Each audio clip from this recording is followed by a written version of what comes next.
msingi wa familia ni mume na mke, na msingi wa maisha ya wanadamu ni mume na mke pia. Kwa sababu tunaposema wanadamu, maana yake ni kwamba hawa ni watu ambao wametokana na watu wawili tu, mwanamume na mwanamke, kama maandiko matakatifu yanavyosema. Na ndio taasisi ya kwanza kabisa duniani kuliko taasisi nyingine zote tunaweza kuzitaja hapa duniani. Haleluya. Na mimi kabla sijaoa nilikuwa na shauku ya kuoa miaka hiyo, wakati nilipokuwa kijana mdogo.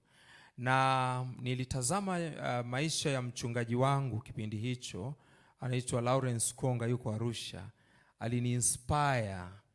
Na hasa nilikuwa nafurahishwa na jinsi alivyokuwa anamuita mke wake, mama mchungaji, anamuita mama, na wanashirikiana vizuri. Wakati mwingine nilikuwa nakwenda nyumbani kwao, napata fursa ya kulala nyumbani kwao. Naacha nyumbani kwetu naenda kulala kwa mchungaji, lakini lengo nilikuwa nafurahia jinsi walivyokuwa naishi na walivyokuwa wanajitoa kwa ajili ya kanisa na watu wengine.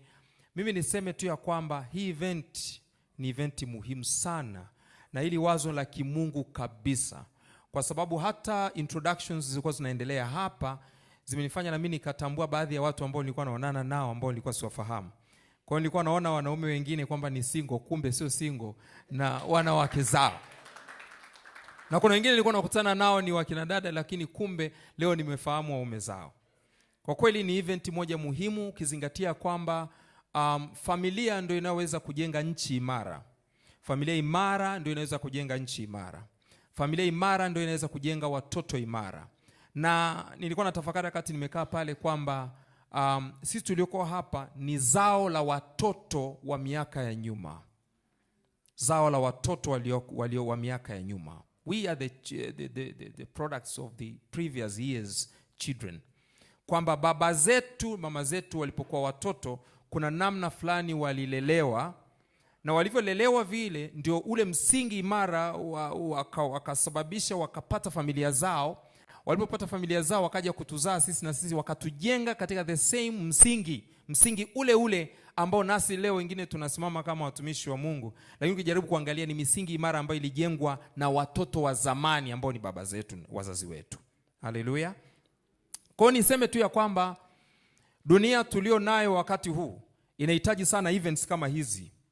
Kwa nini nchi zimekuwa na mivurugano? Ni kwa sababu unakuta kuna watoto wa miaka ya nyuma sana ambao sasa hivi ni watu wazima, wana plani vibaya kwa sababu misingi ya makuzi yao haikuwa mizuri tangu mwanzo. Lakini tukijenga familia zetu katika misingi hasa ya kimungu, tunajenga watu ambao mwisho wa siku tunaweza tukaje kupata kizazi bora sana kitakachoweza kusimama kwa ajili ya kutetea nchi, kwa ajili ya kutetea maslahi ya nchi, na maisha yakawa ni amani kuliko ambavyo tunaweza tukazungumza kwa sasa.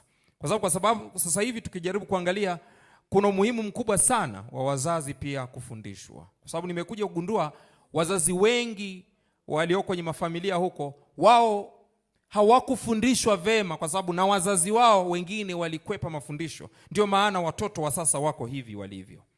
Lakini katika events kama hizi kuna namna ambavyo tunaweza tukakaa pamoja tukashirikishana uzoefu. Unajua wakati nimekaa pale nilikuwa naona wivu, mke wangu hayuko hapa. Kabisa serious. Hiki kitu nataka kusema kabisa. Nilikuwa naona watu wanatambulishana, baby wangu, mke wangu. Yani it was very much impressing me.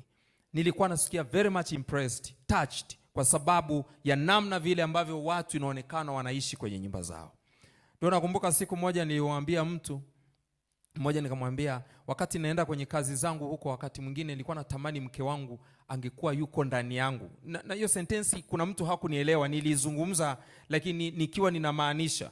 Yani nina namna fulani ambavyo nampenda yule mama kwa kiwango ambacho nilikuwa natamani kila ninako kwenda awe ndani yangu ili nitembee naye. Kabisa kabisa kabisa kabisa kabisa. Bwana Yesu asifiwe. Kwa niseme ni event ambayo pia inatukumbusha upendo. Inawezekana mtu akawa amepungukiwa upendo, lakini anapoona kitu fulani hapa, namna watu wanavyo socialize hapa kati ya mume na mke, wanacheka, wanafurahi. Si kila ndoa iko hivi tulivyoonyesha leo. Kuna ndoa ambazo ni shida. Watu hawako pamoja, watu hawazungumzi pamoja, watu hawapangi pamoja. Lakini kwa events kama hizi zinatupa namna fulani ya kuweza kushirikishana uzoefu, namna ambavyo tunapaswa kuishi. Na kama kuna mtu amesahau, basi anaweza akakumbushwa pia kupitia event kama hii.